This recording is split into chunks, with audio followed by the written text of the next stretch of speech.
8장 주일에는 가족 개개인이 그리고 온 가족이 함께 모여 주님을 찾음으로써 자신들을 공예배에 합당하게 하고 공적인 예배와 예식에 복을 내려주시기를 간구한 다음 가장은 자신이 인솔하는 모든 가족들이 공예배에 참석하도록 하여 온 가족이 교회의 일원이 되도록 해야 한다.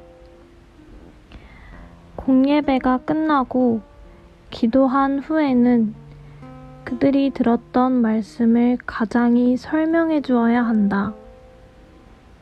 그 후에 나머지 시간에는 교리 교육과 하나님의 말씀에 관한 영적 토론에 할애토록 한다. 또한 따로 떨어져서 경건한 독서나 묵상, 개인 기도 등을 통해 하나님과의 친밀한 교제를 증진시키도록 한다. 그럼으로써 성도들은 공적인 예식의 유익들을 더욱 잘 간직하고 증진시킬 수 있으며 영생에 이르도록 교화될 수 있다.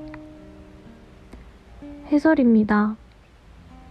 장로교회의 신앙에 관한 표준인 웨스트민스터 신앙고백 21장에서 경건한 예배와 안식일에 관하여 다루고 있는데 특히 7항에서 이르기를 하나님에 대한 예배를 위해 응당한 시간의 한 부분을 떼어놓은 것이 자연의 법칙으로 있음을 언급한 뒤 하나님께서는 하나님의 말씀 안에서 그에게 거룩하게 지켜지도록 안식을 위해 일회 중 하루를 특별히 정하셨습니다. 아울러 7항의 본문은 주일 중 하루는 창세로부터 그리스도의 부활까지 한 주간의 마지막 날이었고 그리스도의 부활 이후부터는 한 주간의 첫째 날로 바뀌었으며 성경에서는 이날을 주의 날로 부른다고 했습니다. 8항에서는 이르기를 이 안식일은 하루 종일을 거룩한 안식으로 준수할 뿐 아니라 모든 시간을 보내야 한다고 했습니다. 그러므로 4계명인 안식일의 계명은 예배당에서 공적 예배를 드리는 시간만이 아니라 더욱 각 가정에서 주일에 합당하게 보내는 것이 중요합니다. 그러나 현대의 거의 대부분의 신자들에게 주일을 성수한다는 것은 예배당에서 이루어지는 공적 예배의 시간 외에는 거의 전무하다시피 한 실정입니다. 온전한 주일의 성수를 위해서는 각 가정에 돌아가서도 주일에 합당한 경건과 안식 가운데서 생활해야 하지만 사실상 예배당을 떠나온 순간부터 경건과 안식의 의무들은 전혀 실천되지 못합니다. 그러므로 스코틀랜드 장로교회의 가정예배 모범 8장에서 언급하고 있는 내용들은 주일을 합당하게 성수하는 신자들에게 가정예배가 얼마나 필수적인 것인지를 단적으로 보여주고 있습니다. 웨스트민스터 신앙고백 21장 8항에서는 경건한 예배와 안식일에 관해 언급하기를 이 안식일은 동시에 주님을 위해 거룩하게 지켜지는데 사람들이 그들의 마음을 합당하게 준비하고 그들의 일상적인 일들을 미리 정돈한 연후에 그들의 세상적인 일과 오락에 대하여 그들 자신의 행위, 말, 그리고 생각들로부터 하루 종일을 거룩한 안식으로 준수하여야 한다고 했습니다. 즉, 안식일로서의 1차적인 목적은 우리의 쉼이 아니라 주님을 위해 거룩히 구별하는 데에 목적이 있는 것입니다. 그러므로 구약의 안식일이 그리스도의 부활 이후부터 한 주간의 첫째 날로 바뀌어 주일로 불리고 있는 것입니다.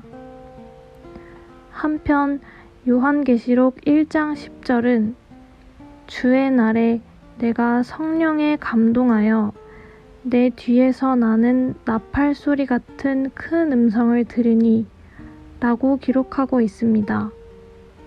또한 주의 날에 관련하여 언급한 여러 성경 구절들, 그 가운데서도 고린도전서 16장 2절과 사도행전 20장 7절에서 각각 매 주일 첫날이라고 하여 그 날이 한 주의 마지막이 아니라 한 주간의 첫째 날이었음을 보여주고 있습니다.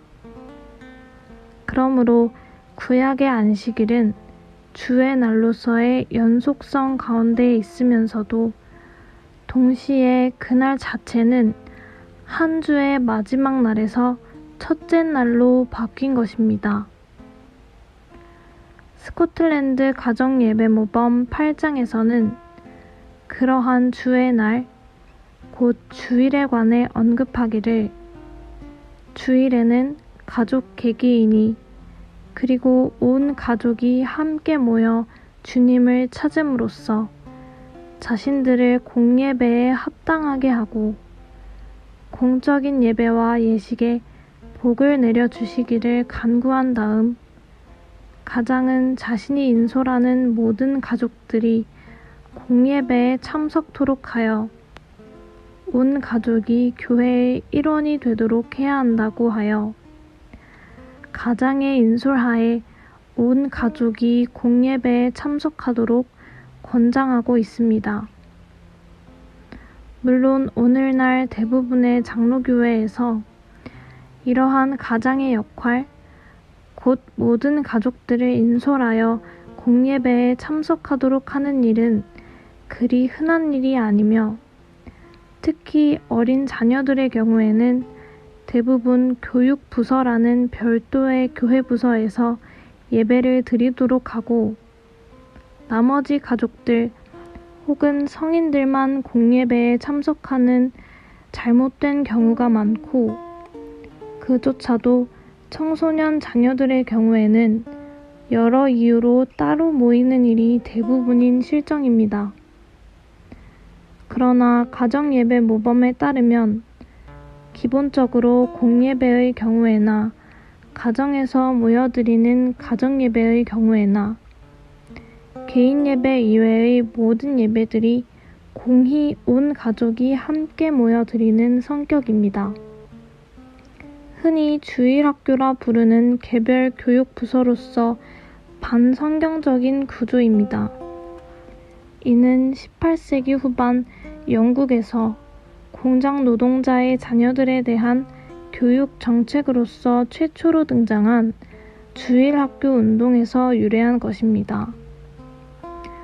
즉, 잉글랜드 글로스터에서 로버트 레이크스라는 국교도가 1780년에 글로스터 공장지대의 난폭하고 행실이 나쁜 빈곤층 자녀들이 휴일에 비행을 일삼지 못하도록 하기 위해 예배당에 모이도록 하여 부근에 있는 읽기학교 여교사를 통해 글 읽기와 교리문답서를 가르치기 시작한 일종의 생활 개선 프로그램에서 시작된 것입니다.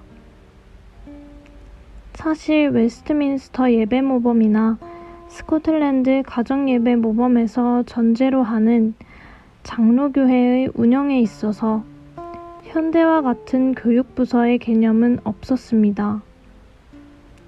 무엇보다 자녀들에 대한 교리문답 교육은 학교의 교사들뿐 아니라 가정의 가장이 감당해야 할 중요한 역할이었는데 그런 점에서 가정예배를 통해 충분히 기초적인 교리문답이 잘 숙지되어 이를 바탕으로 온 가족이 공예배에 준비되도록 하는 것이 필수적이었습니다.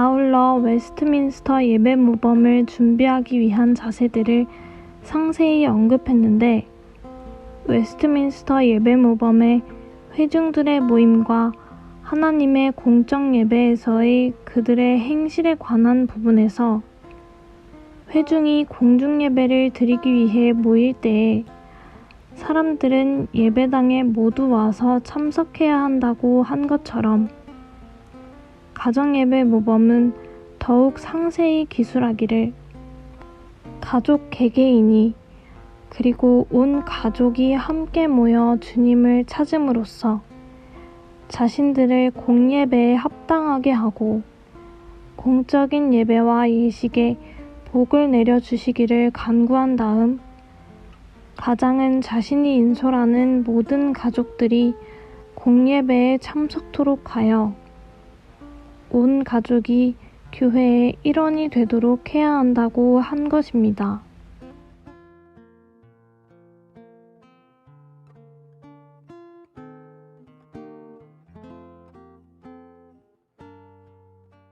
땅의 모든 끝이 여호와를 기억하고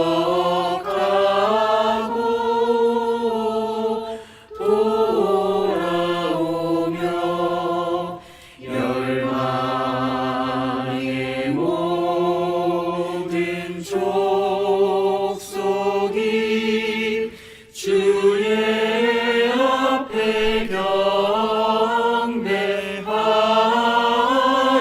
경배하리니 나라는 여호와의 것이요 여호와는 열방의